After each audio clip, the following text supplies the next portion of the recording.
Guys, welcome back to another video. The 2025 Polaris lineup is here. We're gonna go over some of the models, go over some of the colors here, and just show you guys the new changes that came to these machines. Basically, they are carryovers from the 2024 with snazzy new features and looks. And we're not just talking about color graphics, we're talking about a new front end, new lighting, new interior goodies like seats and dash. But let's get into it. This is gonna be the Pro XP, the new Pro S, which is basically the new Turbo R, but now called Pro S, which is a name they should have had from the beginning to avoid confusion. But the Pro S and the new Pro R 2025 lineup.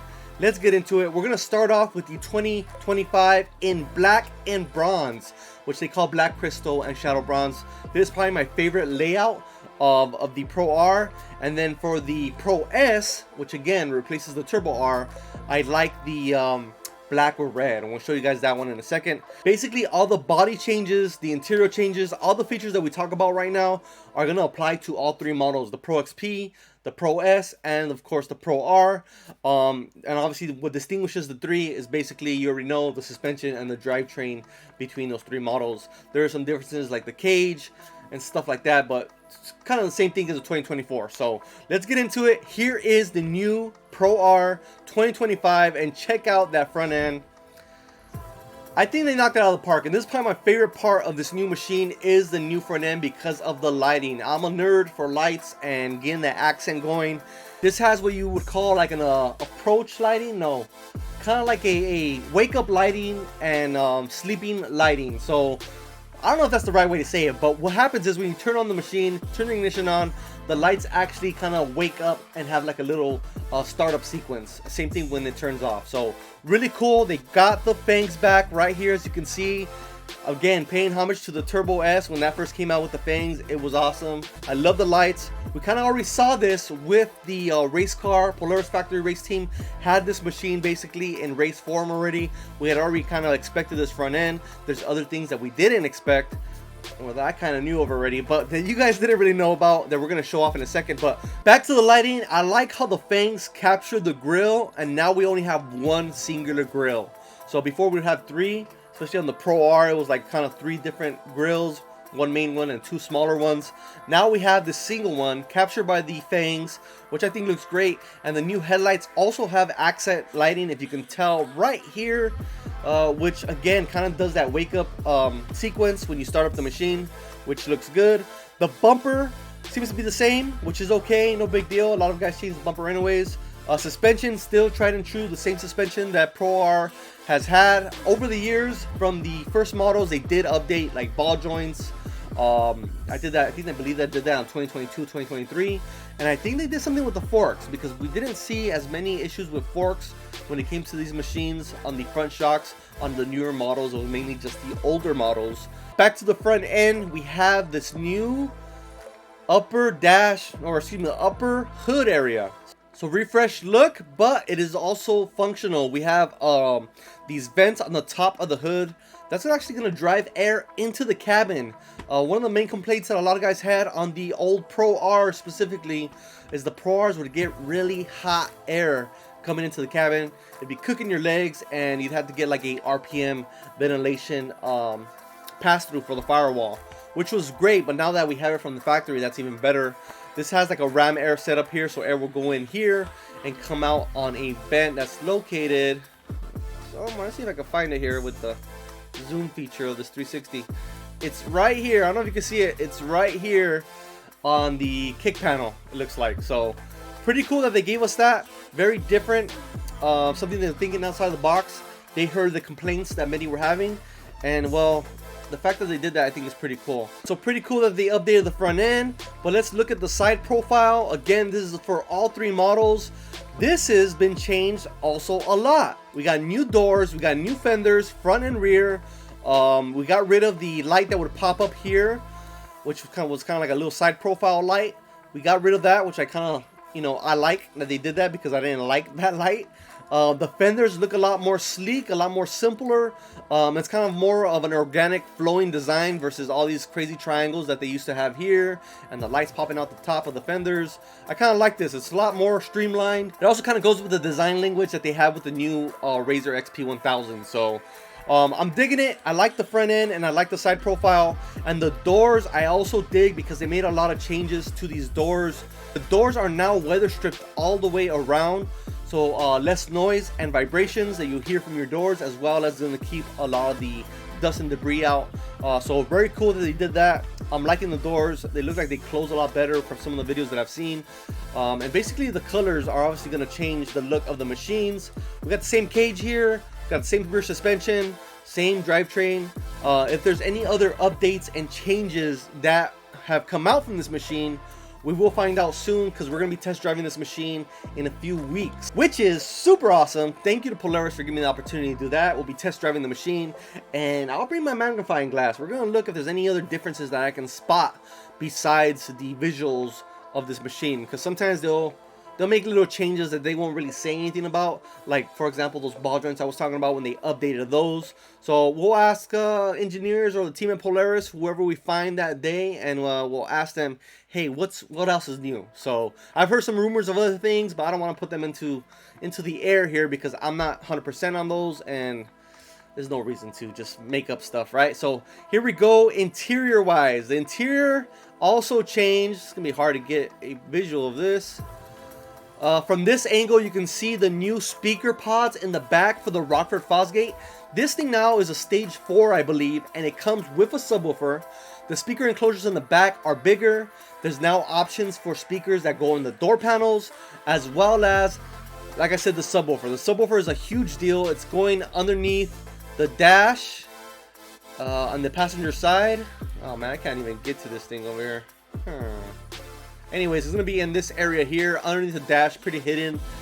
Great that we now have a subwoofer option available from the factory. It's going to hit a lot harder than the current setups out there from Polaris.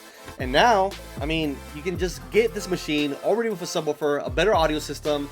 And I think that's the stuff that Polaris is focusing on and giving you your bang for the buck. So, for example, the current machines from Can-Am do not have speaker systems from the factory. You have to add them to your system, and even though they have a display where you can change the songs and volume and all that, you have controls for all that stuff, you don't have speakers. And at least Polaris is giving us that in this new model, which they already were in the old model, but they're improving it.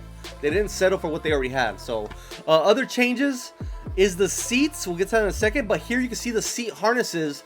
The rear seats are pretty much the same. The rear seat harnesses are the same, but the fronts are different. Before, you would have the seat harness belts go through the back, go down, and then the retractors were actually underneath the seat, which weren't a big deal, but they didn't retract very well in comparison to the competitors. Now we have the retractors built in or bolted on to the center seat bar, and that is going to make for a better function of these seat harnesses. They've also commented that the seat harnesses are a lot smoother now, so adjusting the seats is going to be a lot easier. So those are little things that they're improving on again. They didn't have to, but they are making changes to make the riding experience of a new machine that you buy from the factory a lot better. Because a lot of us change some of these harnesses out, but when they're this good, when they're smooth, and they already have 6 points of safety. Here in this angle, you can see a better look of the new seats. These new seats look a lot different than the outgoing models. So the Pro XP, the Turbo R, the Pro R from 2024, since about 2021 or 2020 when the Pro XP came out, the seats have been the same, which is fine. They were great, but now they're a lot better because they have heated and cooling options. So if you get the Ultimate, the seat back will have a cooling option or ventilated option. It's not really cooling, it's just got a blower fan that will blow air. And then the seat bottoms have a heat element that will warm up your buns to keep you freaking warm on those cold Glamis nights. So really cool that they came out with that. I wasn't expecting that at all. Heated seats, I mean, who can ask for more than that? I mean, heated seats from the factory, that's awesome. Out here in the Southwest, we will still go riding even on a hot summer night. But man, it gets hot, and these cooling seat options is a big deal. I think I would love to have something like that on a machine. I'm excited. We have the Pro R outside that we're going to be riding again this weekend, and this is a big step up in my opinion if I were riding it today, just because of the cooling seats and the cooling seats only. So assuming they work really good, I like that option a lot. Other changes to the interior we're going to go over is the dash. So the center console didn't change very much, but as you can see, there is some color that they added. I believe it's painted, I'm not 100%, but I think it matches the color of the exterior. So you can see the bronze on there, which I think is pretty cool. More accents in the inside when it comes to lighting. I believe these also have that same startup animation where they kind of just lights just kind of comes in and zooms in. Both sides, driver side and passenger side, so light strips for that. I don't know if they're color changing. I hope they are. Some of the race teams were having blue, red, purple, green options on the Polaris factory race machines. I'm hoping to see that on these. I don't know if that's available or if they even mentioned that, but I hope to see that there. It would be really cool if you could change the color of the interior and the exterior.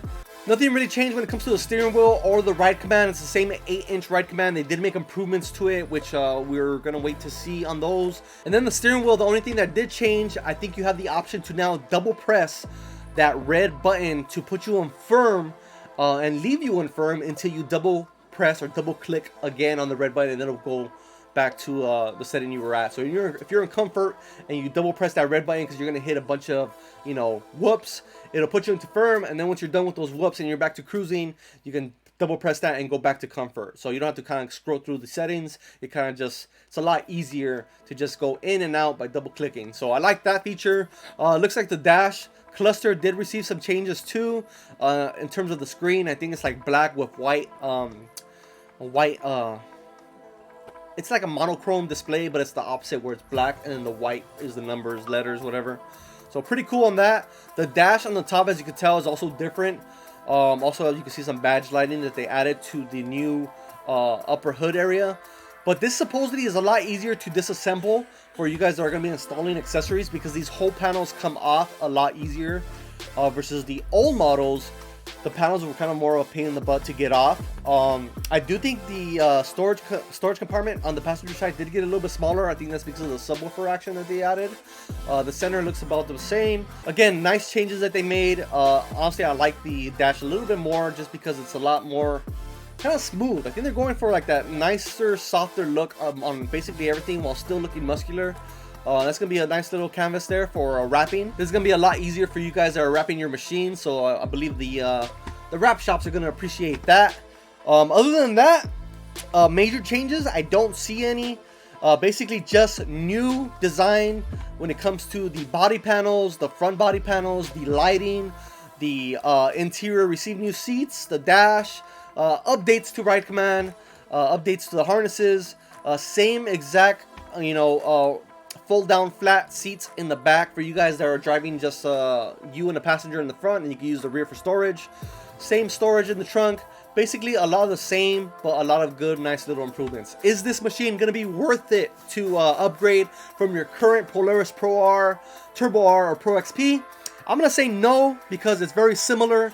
But if you are on the market and maybe you have a older model, maybe you have a Pro XP and you want to jump to the Pro R, maybe you have a old X3, or you have a Kawasaki and want to finally get one of the premium machines, this is definitely a good option. It is a little bit more expensive than the outgoing Pro XP, Turbo R, and Pro R, but as you guys know, that always happens with a new model, and then the price ends up dropping in about a year. So just keep an eye out for that. If you want the latest and greatest, you will pay more. If you want to wait and be patient, you will pay less. It's kind of the name of the game when it comes to sales and the dealerships. But overall, I think these are a lot of cool improvements. We're going to jump over to the Turbo R, or now called the Pro S. I really like this little two-seat. The color combo is great. Obviously, same suspension, same cage, drivetrain. Plastics are the same as the Pro R we just mentioned. This is basically a new color change and a new name change. I don't know why they called the previous machine the Turbo R. It kind of made things confusing because the Can-Am already had the X3 Turbo R. So Pro S was the best name to choose back then, and they dropped the ball, but now they brought it, and hopefully it stays that way. I think it sounds good, Pro S. And the machine obviously is tried and true. The drivetrain has been out for a long time. Still the same 181 horsepower. Drivetrains didn't change. So Pro R 225, same as the outgoing model. Pro XP and Pro S, same 181, same CVT transmission. Everything changed everything stayed the same in the drivetrain department. Prices for these, for the Ultimate, start off at 36 for a 2-seat. I mean, you guys can go on the website and check out all the pricing. But basically, that's it, guys. A lot of little changes here and there. Overall, I think for the better. I think the machine looks a lot better. And then the interior creature comforts are pretty cool. Here's another thing I forgot to mention. There is new B-Lock wheels that are coming on the Ultimate models. Not 100% if that's going to be on the Pro models, but definitely on the Ultimate models. So B-Lock rings, or B-Lock wheels, finally available from Polaris. So that's going to be it. If you guys want to support the channel, there are many ways to do so in the links in the description. We have a Patreon. We have a clothing website called StayDirtyClothing.com where you can buy merchandise.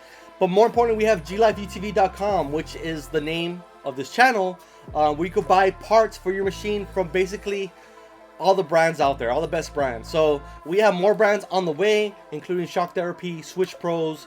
There's a ton, guys. All's Up Racing. We have a bunch of brands that we just haven't added to the website, but if you guys need something from a specific manufacturer, let us know. We will get it for you guys. So see you guys in the next one. Peace out.